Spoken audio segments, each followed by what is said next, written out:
क्या पाकिस्तान टेलीविजन का सुनहरी दौर वाकई सिर्फ चंद नामों के बरहोने मिन्नत था, या उन चंद फौलादी सुतूनों के बगैर पीटीवी कभी खड़ा ही ना हो पाता? जब स्क्रीन ब्लैक एंड वाइट थी, जब अदाकारी को पैसा मानने से लोग कतराते थे, तब तीन ऐसे फनकारों ने कच्ची मिट्टी जैसे इंडस्ट्री को अपने फन से पत्थर जैसा मजबूत कर दिया। सवाल ये है कि जिस दौर में चंद हजार रुपए पूरे ड्रामे की फीस होती थी और फन का जुनून पैसे से बड़ा था, वहां से चलकर आज अरबों की इंडस्ट्री तक का सफर इन्हीं तीनों ने तय करवाया। और सबसे बड़ा सवाल कि क्या आज के डिजिटल दौर के अदाकार उन लेजेंड की शराफत, मेहनत और फन के जुनून को छू भी सकते हैं, या हम सिर्फ उनकी विरासत पर फख्र करते रहेंगे? आज हम उन्हीं तीन अदाकारों के बारे में बताने जा रहे हैं जिनकी कहानी पीटीवी की तारीख और पाकिस्तान का फख्र भी। इससे पहले अगर आप नए हैं तो चैनल को सब्सक्राइब करें। पीटीवी की क्लासिक हिस्ट्री दरअसल इन तीन जादुई और फौलादी फनकारों की मरहून मेहनत है, जिन्होंने उस वक्त एक कच्ची मिट्टी की मानद कमजोर इंडस्ट्री को अपने फन की बुनियादों पर खड़ा किया, जब स्क्रीन ब्लैक एंड व्हाइट हुआ करती थी और मुआशरे में अदाकारी को एक मोतबर पेशा तस्लीम नहीं किया जाता था। इन तीनों लेजेंड ने न सिर्फ अपने लाजवाल किरदारों से पाकिस्तान के करोड़ों आवाम के दिलों पर राज किया, बल्कि मालियाती और मुआशी लिहाज से भी उस दौर का सामना किया जब पैसे की अहमियत सानवी और आर्ट का जुनून अवलीन तरजीह हुआ करती थी। और फिर वक्त भी देखा जब इंडस्ट्री अरबों रुपए की हो गई। मोहम्मद कबीर खान शोबिज़ इंडस्ट्री के वो पहले और सबसे मजबूत सतून थे, जिन्होंने रेडियो, थिएटर, फिल्म और टीवी के चारों मीडियम्स पर ब्लैक एंड व्हाइट जमाने से लेकर जदीद डिजिटल दौर तक तकरीबन 6 दहाइयों तक हुक्मरानी की और पीटीवी के सबसे पहले बाकायदा हीरो कहलाए। उनकी जाती जिंदगी इंतहाई पुरवकार, मुनज़्ज़म और किसी भी किस्म के तनाज़े से बिल्कुल पाक थी। उन्होंने हमेशा मिडिल क्लास खानदानी इक़दार को बरकरार रखा, अपनी फैमिली को शोबिस की चकाचौंध से दूर एक पुरसुकून माहौल फराहम किया और उनकी पूरी जिंदगी मेहनत और शराफत की रोशन मिसाल बनी। उनके फनी सफर पर नजर डालें तो अंधेरा उजाला में उनका निभाया गया डीएसपी ताहिर खान का यादगार और दबंग किरदार हो, या फिर फिशार, लाहौरी गेट, धुंध, इश्क, जलेबी और अपनी जिंदगी के आखिरी सालों में नौजवान नस्ल के दिल जीतने वाला शाहकार ड्रामा अलिफ शामिल है, जहां हर जगह उनकी पुख्ता अदाकारी का एक अलग ही रंग नजर आता। मुआशी लिहाज से देखा जाए तो 1970 और 90 की दहाइयों में पीटीवी के फिक्स्ड मुआवजों के दौर में उन्हें एक पूरे क्लासिक ड्रामा सीरियल के लिए तकरीबन 35 से 50 हजार रुपए अदा किए जाते, जो जमाने के हिसाब से खती रकम थी, और उससे लाहौर के पोश इलाके में एक किनाल का प्लॉट खरीदा जा सकता था। जबकि वक्त बदलने के साथ जब प्राइवेट प्रोडक्शन और सैटेलाइट चैनल का आगाज हुआ तो उसकी मांग में बेपनाह इजाफा हुआ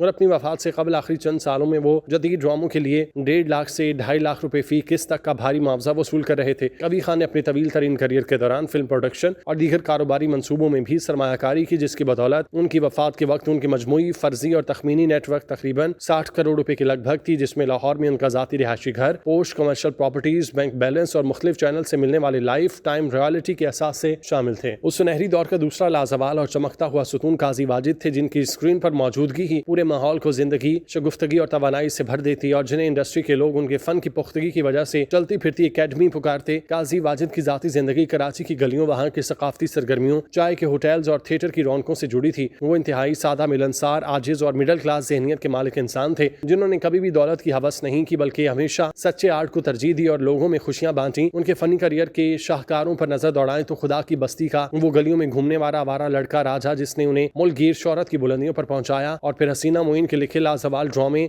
जैसे तन्हाइयां, धूप किनारे, हवाएं और अनकही शामिल है, जिसके बगैर पाकिस्तानी ड्रामे की तारीख का तस्वुर भी नामुमकिन है। अगर उनके मुआशी ग्राफ का जायजा लिया जाए तो खुदा की बस्ती के दौर में उनका मुआवजा महज 6 से 10 हजार रुपए पूरी सीरीज का हुआ करता था, जो बाद में 80-90 की दिहाई में बढ़कर 20 से 35 हजार रुपए फी ड्रामा सीरियल तक पहुंचा, क्योंकि उस दौर में पीटीवी अपने बजट में इंतहाई सख्त था। फनकारों को रॉयल्टी नहीं मिलती थी, लेकिन जब मुल्क में प्राइवेट मीडिया का दौर आया तो काजी वाजिद की स्क्रीन वैल्यू को पहचानते हुए प्रोड्यूसर ने उन्हें हाथों हाथ लिया और अपनी जिंदगी के आखिरी प्रोजेक्ट्स में वो सीनियर तरीन क्लासिकल अदाकार की हैसियत से 10 से 15 लाख रुपए फी किस्त तक मुआवजा चार्ज करते, चूंकि उन्होंने कभी कमर्शियल अंदाज में जायदादें बनाने पर तवज्जो नहीं दी। उनकी कुल कायनात उनका फन और कराची का खानदानी घर रहा। इसीलिए उनकी वफात के वक्त उनकी मजमूई फर्जी नेटवर्क का तखमीना 25 करोड़ रुपए के आसपास लगाया जाता है, जिसका बड़ा हिस्सा उनका रिहायशी असासा, गाड़ियों और रेडियो पाकिस्तान टीवी के लाइफ टाइम फंड्स पर मुश्तमिल था। पाकिस्तान टेलीविजन की इस अजीम इमारत का तीसरा और सबसे ज्यादा पढ़ा लिखा, इल्मी और भारी सुतून तलत हुसैन थे, जिनकी कड़कदार और सहर अंगेज आवाज, क्लासिक उर्दू और अंग्रेजी पर यकसा महारत और आंखों के चौंका देने वाले तासुरात ने बरसगीर में अदाकारी की नई सिन्फ को जन्म दिया। तलत हुसैन की जाती जिंदगी एक खुले हुए अदबी और इल्मी मिडिल क्लास घराने की अक्कास थी। उन्होंने London academy of music and dramatic art से बाकायदा अदाकारी की डिग्री हासिल की। उनकी गुफ्तगू में हमेशा एक फिलासफर और उस्ताद की झलक देखने को मिलती, जिसकी वजह से उनका खानदान शोबिस की दुनिया में इंतहाई मुअज़्ज़ज़ मकाम रखता था। उनके यादगार प्रोजेक्ट्स में परछाइयां, जिसने उन्हें संजीदा अदाकारी का बेताज बादशाह बनाया, कशकोल, जिसमें उन्होंने एक फकीर का यादगार किरदार अदा किया, हमाएं, बंदिश, आंसू और बैनुल अक़वामी सतह पर बरतानवी चैनल 4 का मशहूर ज़माना, ट्रैफिक और हॉलीवुड और बॉलीवुड की फिल्में शामिल हैं, जिनमें उनके काम को आलमी सतह पर सराहा गया। मालियाती मामलात में तलत हुसैन अपनी एकेडमिक बैकग्राउंड और इंटरनेशनल एक्सपोजर की वजह से हमेशा इंडस्ट्री के महंगे तरीन शौकीन और नडल अदाकारों में शुमार होते।